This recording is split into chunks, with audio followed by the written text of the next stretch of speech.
Hello everyone, welcome to my very first video on here. Anyhow, I want to talk about my love for RPGs and how it started with Dragon's Dogma. Not Dragon's Dogma 1 nor 2, but just Dragon's Dogma. Now this game came out, I think maybe 2010 or 11. Don't know, but I think I got it in, 2013 or 2012 when I was still in elementary. But whenever I first got my 360 when I was a kid, holy shit, this game was pretty awesome. This was pretty much a game I never played before, and it was probably my first ever, I guess, rated M game. I mean, like, I liked it. Skyrim came along. I loved Skyrim to death. Then Dragon Quest was my JRPG awakening. Phantasy Star was my first ever entry into, I guess you can say, JRPGs. It was pretty fun, but then it pissed me off too because for a while I'd always get my ass handed me like 3 minutes, no later than like 3 minutes less or sooner. I'm not sure really how to phrase that sentence. All because of the shitty gear and the layouts. Fuck, hell, that game was pretty good to an extent, but also to be fair, I just sucked. But it does have a special place in my heart. While Dragon Quest eventually took over that place in my heart, though, just simply because of the art style of Akira Toriyama, but also simply because of the charm of it. And also, it's really big in Japan. But anyhow, the game was really more of a delight to me than anything because of the art style. Just really had me just creaming my jorts. And to say the least, reality, I think probably it still holds up to this day. If people learn how to appreciate, like, the Switch ports are pretty good. You know, some people hate it. I don't think it's bad, but preferably, I think the best one in the series would have to be 3, and I think everyone's probably know that'll probably have to be 5. Yeah, I think 5 is the better one. 11's pretty good. It's a good entry for starters. That's how I also got into the series again, was with 11, like, years later. But yeah, I mean, like, this game is extremely influential amongst JRPG fans. Now, another one I would like to talk about too, which is Wizardry, which is an RPG which I really love to get my hands on. It seems fun, cool. Originally, it was from the North America, but it got really popular in Japan by the way this game did inspire Dragon Quest to make this conversation relevant.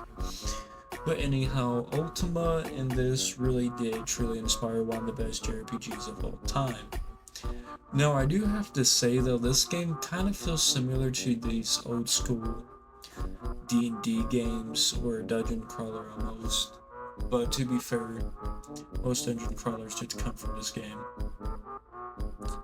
But which really does, and as again I did say, it does suck because, you know, Wizardry is mostly now Japanese because it was really popular in Japan to the point, where essentially and since there was really no copyright to it, since there hasn't been Wizardry games in days in North America, ultimately it became a really big thing in Japan, so eventually it just became Japanese, or the Japanese kind of adopted it. I know there is technically Wizardry games on sale on Steam. You can buy, like, hell, there's literally a fully fledged remake, which I do plan on buying. But overall, I'm quite excited to play it on this channel. I'm very excited. I'm very excited. But anyhow, as I said, most of these JRPG games are just still in Japanese, haven't been translated, which really pisses me off. But you have Baldur's Gate 3 and Divinity. Well, I consider them tactical. But also you do have action RPGs such as Witcher 3, Dragon's Dogma, Elden Ring, Skyrim. the new Final Fantasy games, which hell, it's worth it from I've been told, but it's 3 fucking parts. And I already done the first part in like 2020. I think like Intergrade was the first part, and I think it, fuck hell, I don't know. I really never played a Final Fantasy game in my life besides 15, and it really wasn't the best. But comparing to the qualities and the stories of the game, it's a lot better than the games I've played. Now, this is a controversial opinion when it comes to RPGs, and I want to say this. I do think Budokai is an RPG because it has RPG elements, because, the grinding, the XP, and all this stuff you can unlock.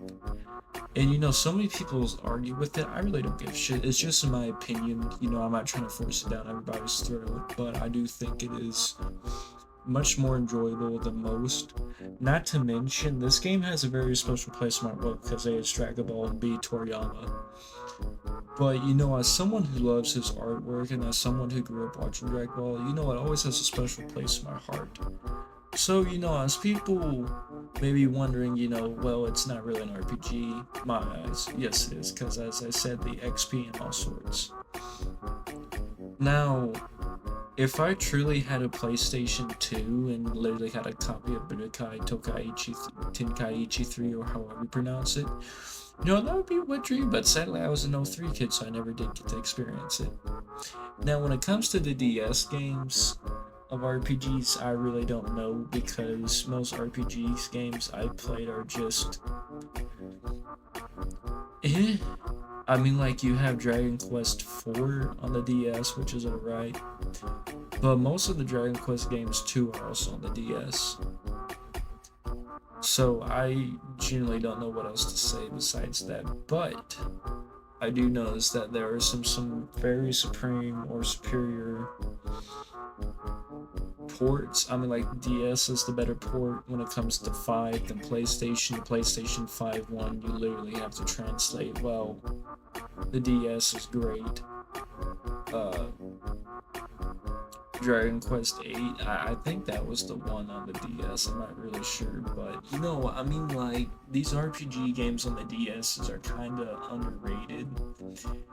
Well, to be fair, Dragon Quest has the smallest community in America. I really don't see many fans at all in the West that are part of Dragon Quest fandom, but oh well. Sort of like Dragon's Dogma. I've noticed too that Dragon's Dogma hardly has an IP, and I think they already abandoned it. Like, they abandoned the IP. They only made one fucking game. They made a second game, which wasn't good at all. The first game was great. They made a shitty anime, then after that, they're like, oh, time to go. It's bullshit. And I truly think that certain RPGs are just slept on, or aren't just really favored that much. I mean, like, and it really irks me too, because Dragon's Dogma was a game for a while, but while I guess 2 was about to be released, everybody was playing Dragon's Dogma, and honestly, I gotta say, that game's pretty lit. Literally just coming back years later, and keep in mind too, I want to say this, during my sophomore year, I played nothing but Dragon's Dogma 2. And I basically replayed that shit multiple times. I didn't finish the ending, and I'm not spoiling it. But, I think maybe this would be a great topic for another Radio for part 2. Anyhow, this is just an introduction to the series, and there will be a part 2 somewhere around the middle of November or October next year. Anyhow, I hope you all have an amazing day, and I'm glad I returned to YouTube. Anyhow, y'all take care, like and subscribe, thank you. And I'm sorry for making this video short, but it's just something that, I wanted to tease and test. Anyhow, goodbye, and don't forget to like and subscribe. I cannot speak. See y'all.